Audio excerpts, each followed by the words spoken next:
Kanga le wo lai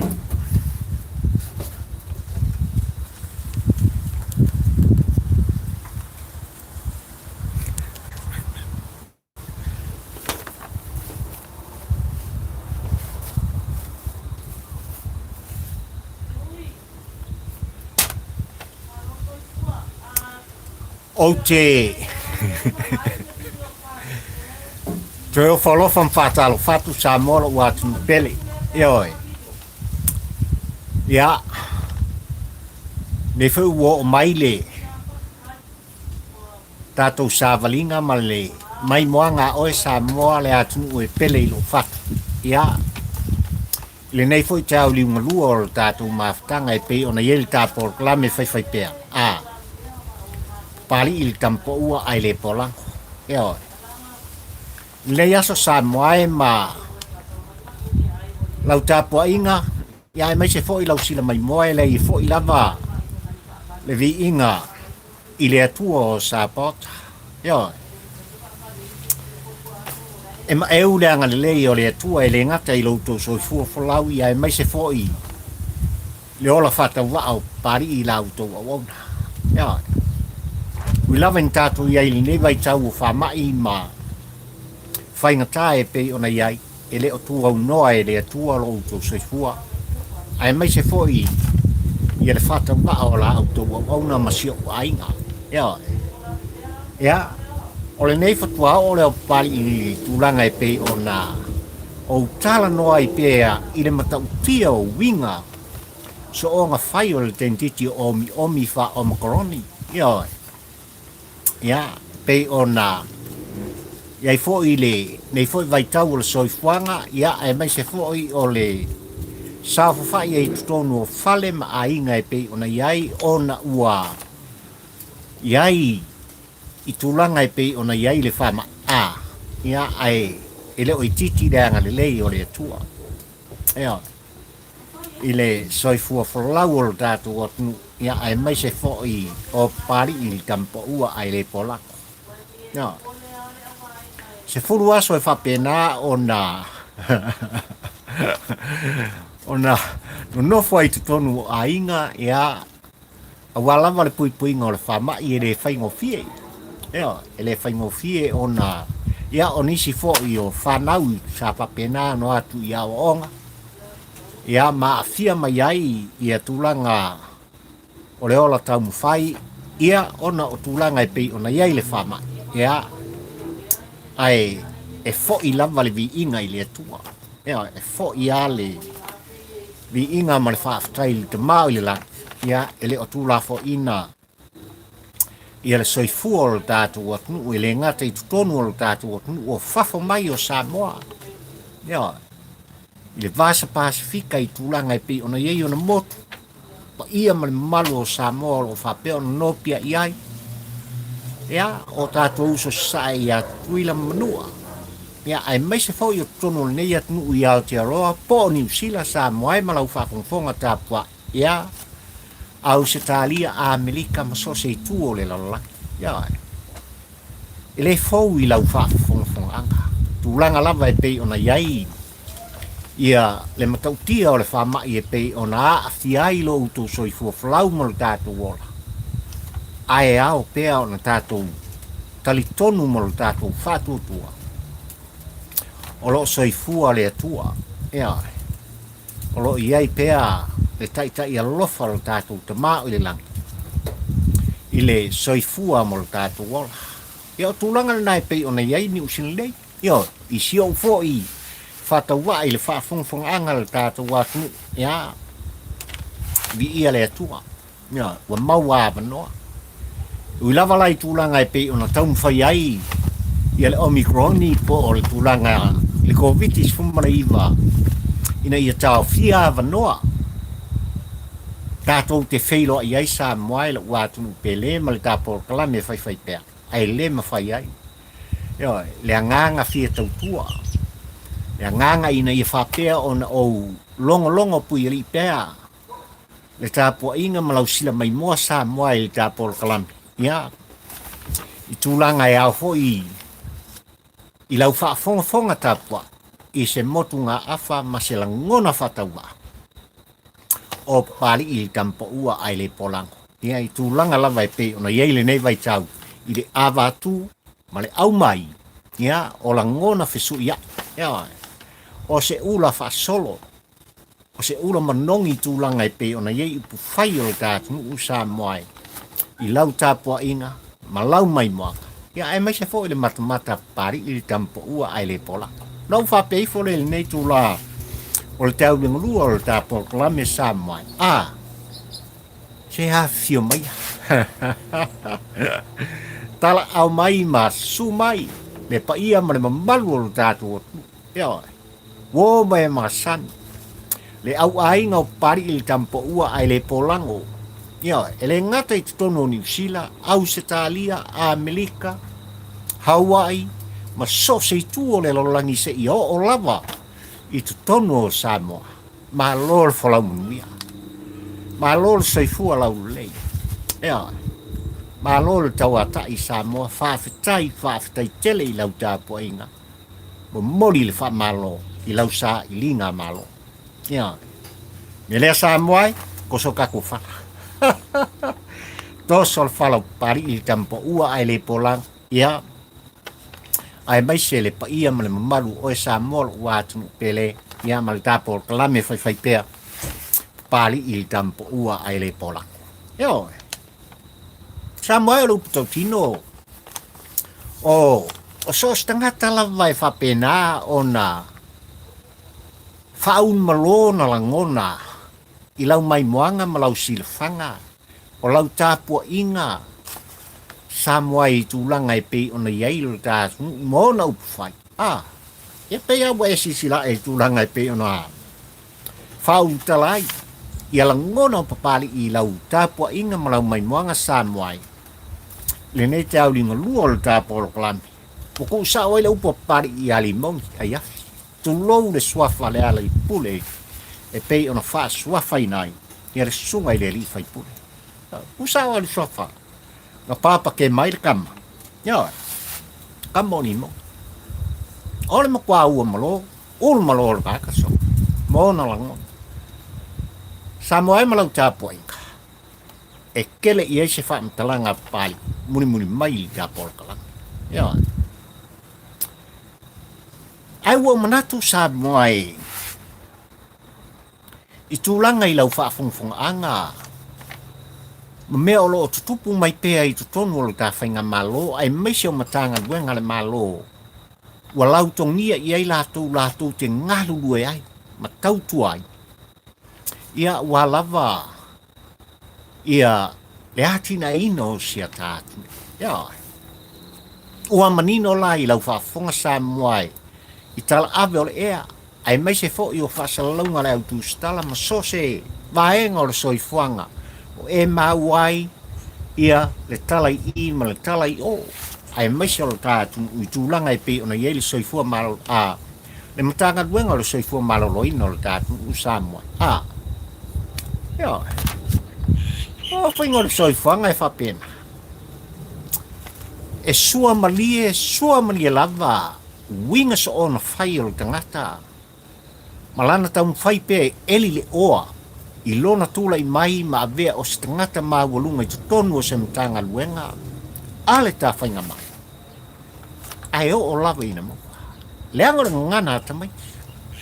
O le fili o kapa. O le maua Samoa. Ia. Peila o nau tau whaafonga Samoa i tūlanga i pei ona iei fo i se. Ia. Tūlanga maa walunga i tono le soifua o le tanga luenga o sai fua maloloina o le tātunu, ia ai mai se o ni koni kala te whai. Ia e whai ma se tau ia. E le whai ngofie nei tupe tele Samoa. E le whai ngofie. A tasi le nemi ta upu Samoa e sa o pese ai tele o tai. Ia sa o ta uai tūlanga e au o na iei sa ililinga ma suesu enga le lei tūlanga e pei o na iai. Ia le matanga luenga le soifua maloloina o Samoa. Langa e whai ka wafe milionga. E whai tau miliona tupe. Ia sa whapena o na ave sea i lea fo i matanga luenga pitu sili o na tā ua. I lo tātunu u Samoa e o na o winga so o nga whai. O i la tau sa whapena o na wha ulu i ai ma o lo wha. Bua mua pe i ai. Ia tūlanga o le matanga luenga o le soifua ma. Mai le phone da upu nei Samoa. Tau lava i no toe wha tepa lau tāpua inga malau mai moanga e mai se fo i o lau whawhongwhong anga Samoa i lo wātinu pele. Le vaitau o le misela. Ia oi. Lale melan kula i mai le vaitau o le misela. Langa e au no tu o langa. Langa e le i titi. Tupel mtanga luenga. Ole soifua maloloina Samoa e sa whaalu. I tu langa e pei ona whatinoina. I lea vaitau. Ia maia vaitau sanga ua tuana ia. Ia. Sisila Samoa e afa miliona. Sa whapena ona whaamtuina i nisi. E whaatino ai whale i e mtulanga e pei ona iai. I le soifua maloloina i le vaitau o le misi. Afa miliona. Ila sa mai kupe. E ala no uko e tau mwhai. E wha leo la ngona nei. A whai o leo au tau whaafonga i kulanga e pei on wha ka aloa i tangata nei. Ia tulanga i alatou pisi nisi. E whai o se tau iai ma tulanga whapena. E ao na sa ili mai e. Mafu e sia, leanga o le afu malini o e Samoa e le atu mbele. Ia, le afu o Samoa. E le whaingo fie. Ia, e le whaingo fie. Tau ia ina au toe, tau ina au wha, ilo i lau tāpua inga Samoa e le ngata i tūlanga e pei o nā wha ālua i le nātu pe tele i le taimi o le Michel. Ia ma mea wa kupu man kaimi nge. Ia, le ala ua whai le sua malie, o tūlanga sa o lātou manatu. E le tau ne ai, i e sa ili linga, ai mo mori le nganga o le whaafitai, i le sa ili linga ma su e ngai lātou. O lo lātou sa ili a tusi an mtanga duenga. O le soifua maloloine le vaitau ne, a lea ua mapuna mai. Ia, o lea ua o tau whaafonga, ma o whaalongo Samoa. Ina makau kia o le mea lofu. Ai le ngata i. Ano noa i mea sa tupu. Ma o lo o tu tupu pea. Se i o mai i teimi nime. Ia. Samoa lo ua tunu pele, ia. Tawia ino tātou. La lafo pea o tau finangalo mo so ulangona. I le whainga malo o tā filfilia. Pe on tūlai mai ai. I le whainga malo o le whātua tua i le atua Samoa o tasi. Ina ia whapea o na maua iai. Ia le tali o tau la ngona tini ngā. Ia, ma le tu alanga pari i le tampo ua ai le polang. Ma le tāpo kalame whai pea. Ia, while o kamba, o le maua. Ua manino tūlanga e pei ona iai. Ia le whamasinonga i le ason fuan se i mawai atu nei Samoa. Ia, tūlanga e pei ona iai le whaale mi ngau. Ia, anga i le whamasinonga me malua Samoa. Wau manatu Samoa e au ona moni te i atu so ulangona. I tūlanga ua e leo toi pō male. I lau whaafonga malau tāpua inga. Ua whaato ese. Le sa vea mapali mia o Samoa le sunga i atu i la epa. Tokta sa i lele malie le ngau. Ma le toa fitu o i lato o lo whapena o na lato molia whatasi. I tūlanga o le whaale mi ngao i le whamasinoga. Ia. Ua, manino tūlanga e pe ona iai le whātu e senga e le ngata ina tustusia i o la tūlangona whātu e se. Ai, o le whaale oi. Ia. Ai, i oe papali i li tampo ua ai le polango sa moai le ua tunu pele. E lua lava tuai ngā taitai o le soifuanga li nei, ia tea ua mo ulangona. A o e whaafonga tā pua i sa moai. O le taitai e toa,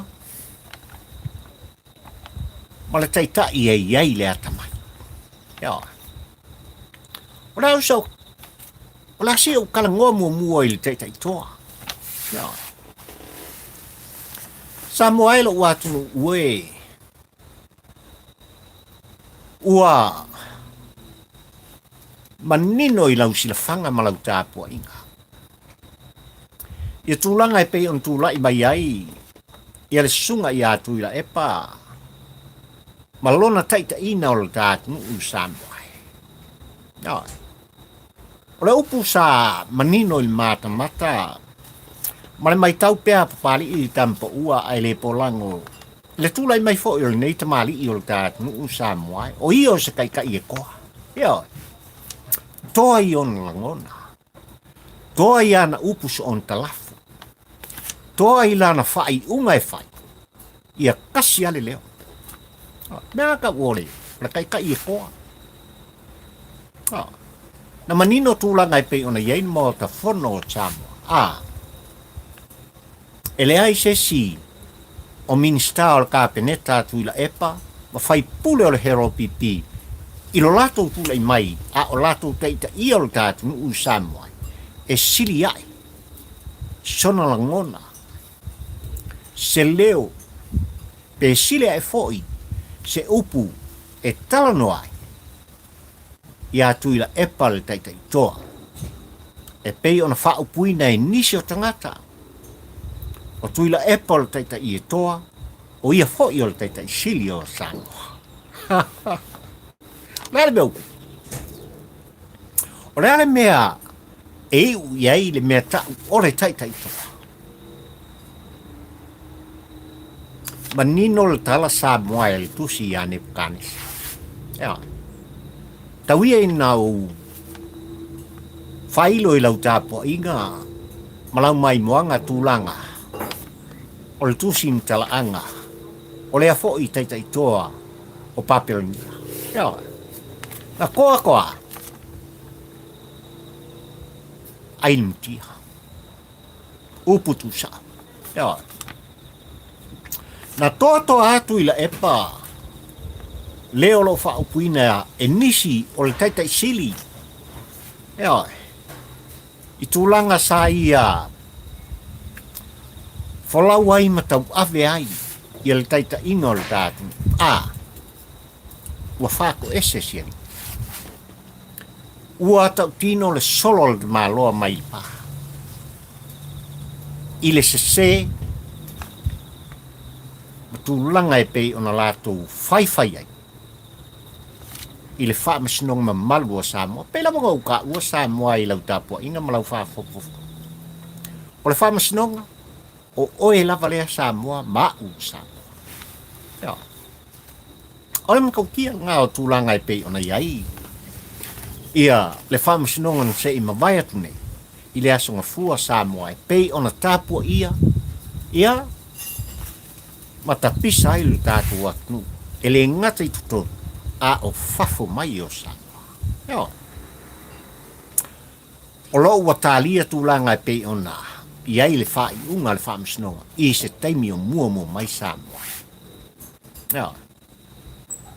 Ai, il taltonunga o papari il tampo ua ai le polango e leanga e le tau ona. Milia wha au o tātou. Pe lava ona au tā ua le tūlanga a whai o oe le tangata le tau uloa o au tangata vai. Ia. I so sa taimi e mori ai luma o le wha masinonga Samoa. A e i oe ma e whaato ese. I tūlanga ua mori ai lau soifua folau malo uola taumwhai. Tan malala le tasi. whawhitai pe a whai, e umae, le aso e lau ai sei unga, ai whape mai ia kāre wha ua kongi fia afi. A wha ropu tau tino, e le ma whai le tangata tau oloa, ma le tangata ma tiva pei o pali, o ngā su e le fia afi lea o lo tali mai ei wha misnoka. O lona tau nunga, o tanu malala. E whape ngā, se la ngona o pali i o lo tau moni moli atu, i lau tāpua inga Samoai. Ia. O le upu tau tino, ua i oe tuila epa, ua i oe fontoe, ua i oe le ala le pule limoni, ua i oe le si to li mai la vea i male sa avea ma fong fetalai. Ia, le a fionga i a tole a fofafis, ma i lako u, i le se male matautia, o mea sa o lato whaia. E aon tātou tālia, se whai unga amio tono, ale whamasnota. Ia. Ila taitai ata mai Samoa e peion au whai atu e lua lava koe ngā kaikai e ese lo fia fia ia. Ole, taitai e toa e peio tuila e pā. Ala se ia watu se la ngona ma se motu ngā awhau pari i kampo ua ai le polang. Ile taitai ata mai.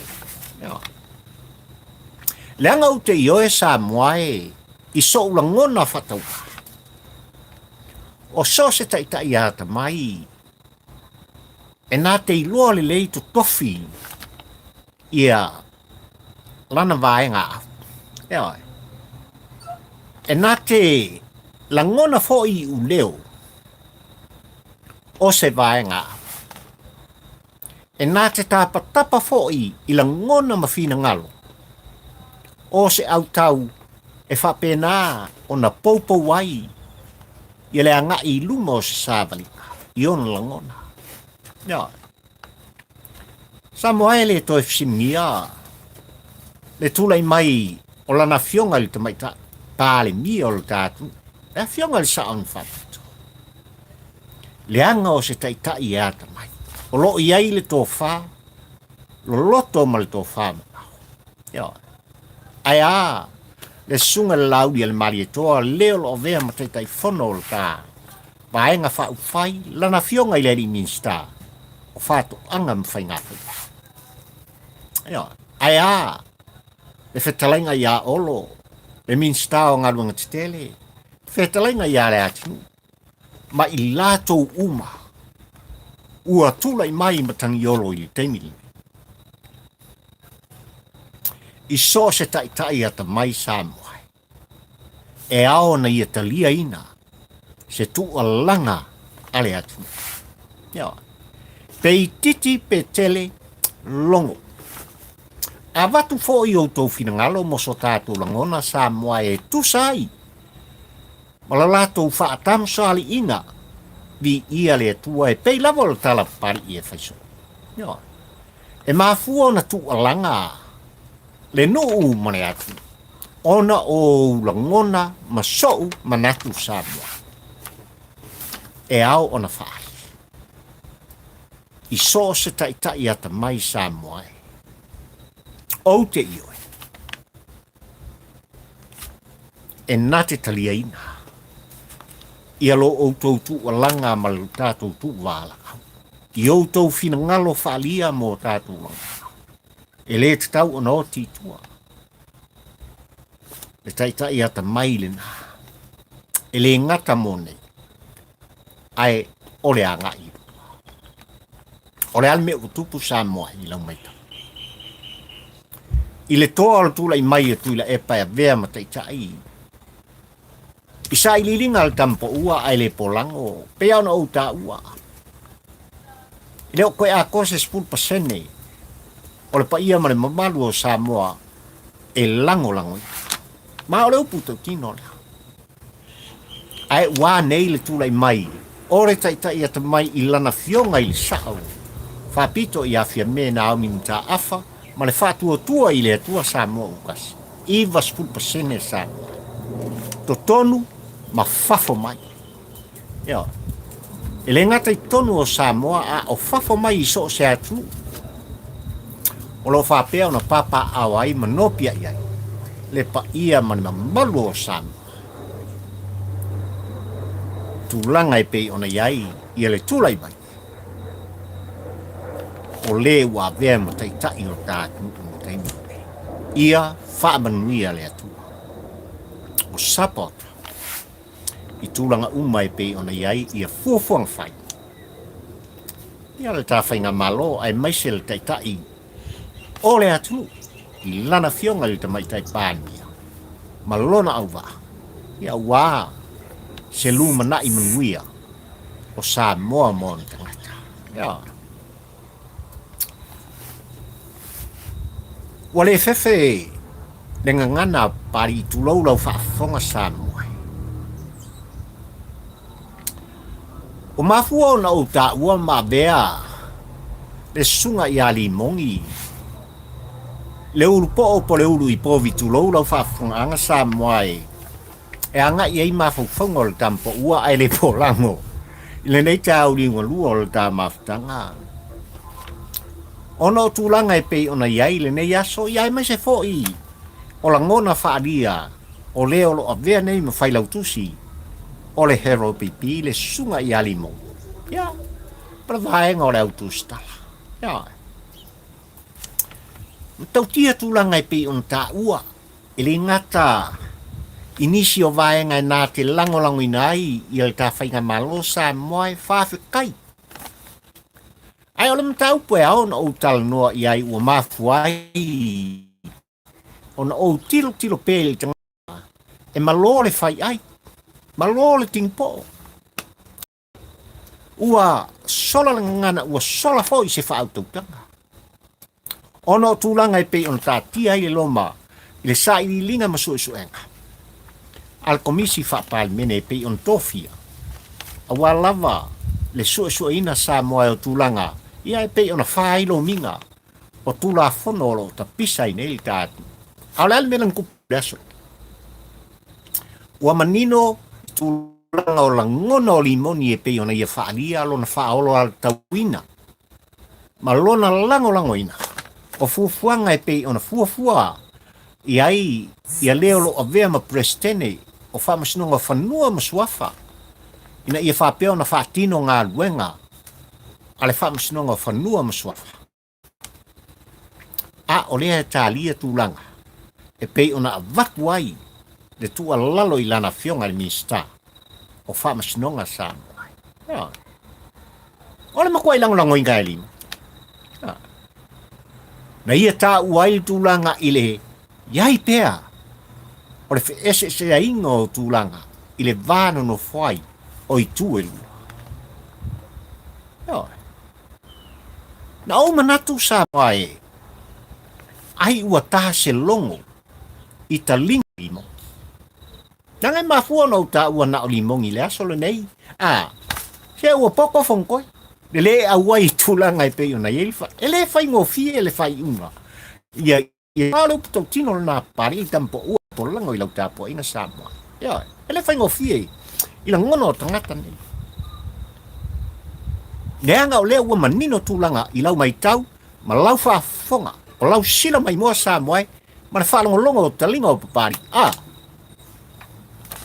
Ua i oe, i lo lato se. That is the end. O le unga lea o se whai unga.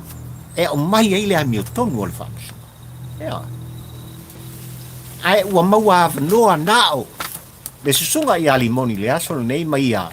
Tala noa i tūlanga i pe ona iai pēle mata upu. O lea ua le tala noa inga. Ona. Tūlanga i pe ona iai. Ia le suenga. Miti po le komisi ua tō fia i tonu o le panemen malu o Samoa. Si o lato. Filitanganga i tūlanga i pe ona iai. Ia le onga o le mata upu. Ale a pese rimo. Mea foi lale wale o whao pua le tau tala. Ma mafau whango pari ile nei tau lingo lua Samoa. Sa kakali o Limogi le ului Povi. Ole makua ulpo o la. E malo. Ole makua i malo lava. Ole ulu o le tangata. E suafa i Limoni ai afi. Ole ale mei tua. A fai o sa afia finga i o tūlanga o lo iai la ngona o le fo'i o le fo'i sui ei lau fa'afongafonga sa kakokaria le fai unga o le whamasini o le whale minga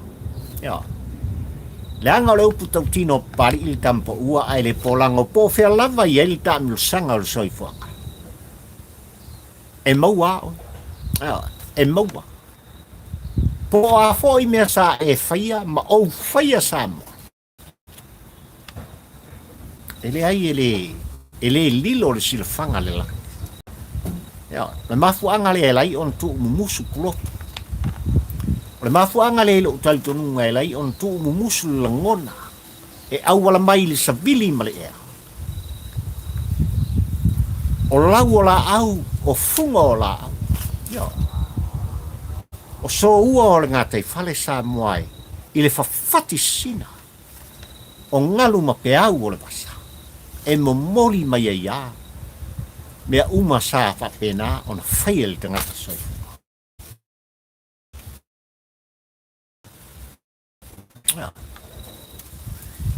Mawhangalea sa moai malau tāpua i ngā ile nei te au ringolua ua manatu ono o tūlanga e pei ona iai ia sio mātou fo i whatawa ona o tūlanga o le COVID-19 fumalaiwa. Ile umi ai se talunanga pari ae ao o na whailoa. I lau whaafonga tāpua i se langona ma se manatu whaatampo ua o pari i nei e talanoa. I le poan po sa moai malau tāpua i ngā e ao ona moni ai le nganga o le whaafitai. Pari i le tampo ua ai le polango ai meise le paia ma le malu o le kātu. I lana fionga le taitai fono o le whātuatua o le atua sa mo utasi. Le fionga le li minsta o whātu anga ma whai ngā whaiwane sunga le laulia le malito. I le manino o tūlanga e pei ona mori tai mai ai le tu o lalo. Ia te oe sa moa maa u le sa moa. Mo mori le anganga o le wha malo ma le whaafitai. Le anga o lea ua manino o le whaafongfong anga sa. I lo talitonunga sa moa. Le mafu anga fo i le laino o tautu walanga ma o tu fono. Pea no o ta ua tūlanga i so se tai e iai le ata mai sa. O lo ulea vai paika.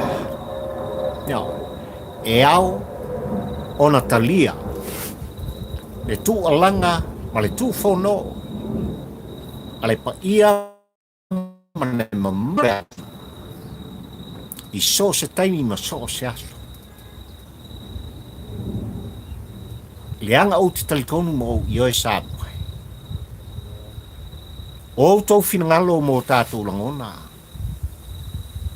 e a bea matulanga e whapena ona maua i ai ia se whātou whala inga a i lato o tātou tutofi o tātou si limai e tūlai mai e taita ia sa moa mal tātou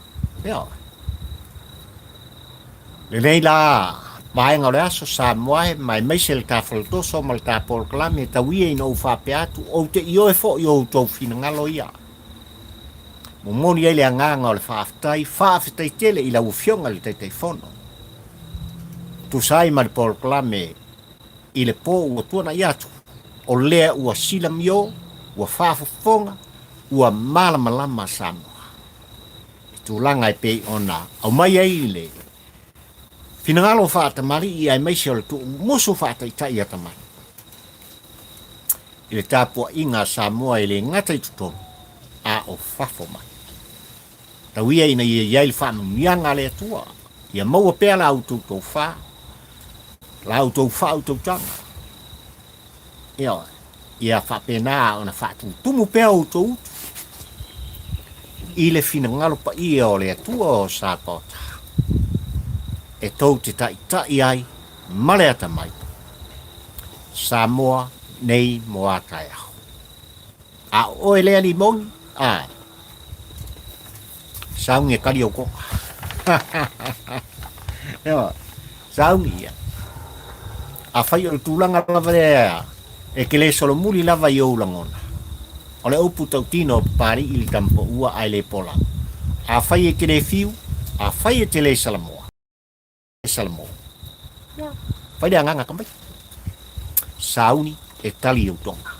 O le ale winga o le whamta. Ua e ioe, ua e whaato ese. Neo, tu langa e pei ona iai. Lo au tau wha le mi ngau il whamasnonga malu o Samoa. Ua o fia, ua o whaafitai. Ma ua o ioe foi ma o talitonu. E tali le langi, i le mawhatia o Samoa atu. E ala i le whai unga, a le whamasnonga o lo tali. Whamanuia le atua o Sapota Samoa i lau tāpo inga malau mai mo. Le ngata i tono o lo tātu, i lo tāwhainga malo, o lo tūlai mai ai i lana fionga le tamaitai pāle mia mua o Samoa le Pasifika ato. Lana fionga i awhia me na au mi mta afa. Lona au waa ma le tāwhainga malo, i ai le whamanuianga le. Whamanuia le atua i lau fionga i le whangfitalai, o le mota whono o Samoa, ma sui ma malu uma o le pāle mene o Samoa. Ma le mamalu o le ofisa o whamasnonga, i ai le whamanuianga. Whamanuia tele o tātou te mao i le lani. Pai lava i lau fionga i le au mamalu o tātou malo o Samoa. Se o lava i seo pito i titi o le autinifu, to tonu ma whafoma. Ai le manuia o le atua. Ai le au whai te tau. Suli wa ai o le langi i le aina sa le pi. Ai le manuia ma le whamanuianga le atua. Ia autou wa fionga, ma autou sunga. O e u whaamua i ai, ma whaao i ai Samoa. Ma le vano no fwai. Ai le whamanuianga le atua, whaafetai i la autou ngalu ang whai. O le talo i le ao ma le po, o le po ma le ao. A wale soifua whale anganga. O Samoa mo antuata. Samoa i whafumai, a inga uo mai masani. O papali il tampo ua ai le polango. Ua wha malo whaafi. O mori atu. O walo whaanga. O whaamanuianga. Whaafetai tele. I lo o tau lango. Ka proklame de Samoa lo ua atu pele. Mai la autou o auna le ne. O papali i. Fio i wa ata aula. Mo le lua. Mal ta proklame fai pea. Kampo ua ai le pola. Ta filoa i sea sola. Ai mai kanyei, soifua mai amuia. Lau wha sau sauna Samoa i rawa.